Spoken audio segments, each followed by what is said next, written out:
America is reeling under immense pressure due to the pandemic as the number of cases continues to spread across the country. Leadership from the 50 U.S. states are scrambling to fight the virus and try to kickstart the stalled economy. The death toll in the U.S. has crossed the 100,000 mark, making it the worst affected country in the world. COVID-19 related deaths are largely being reported from urban clusters and areas. New York State, which alone accounts for more than 29,000 deaths till now, is also being trailed by New Jersey, Illinois, California and Massachusetts.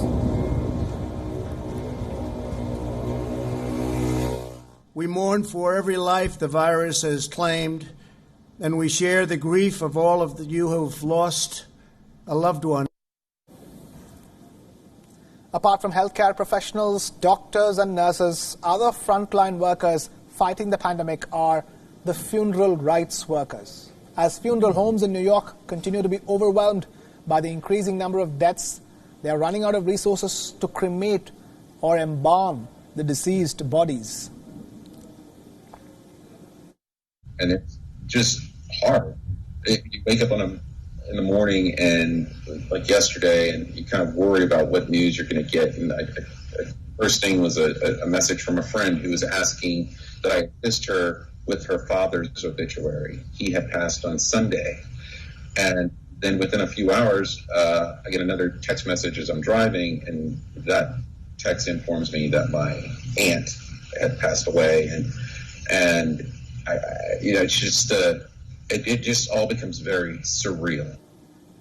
U.S. President Donald Trump has urged businesses to reopen and begin their operations once again. He has also ordered several stores to begin their services as many parts of the world are trying to ease lockdown measures and embrace the post-COVID-19 life.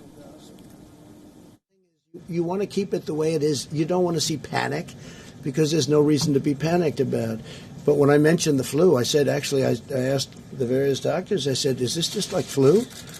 Because people die from the flu, and this is very unusual. And it is a little bit different, but in some ways it's easier, and in some ways it's a little bit tougher. But we have it so well under control. I mean, we really have done a very good job. Go ahead.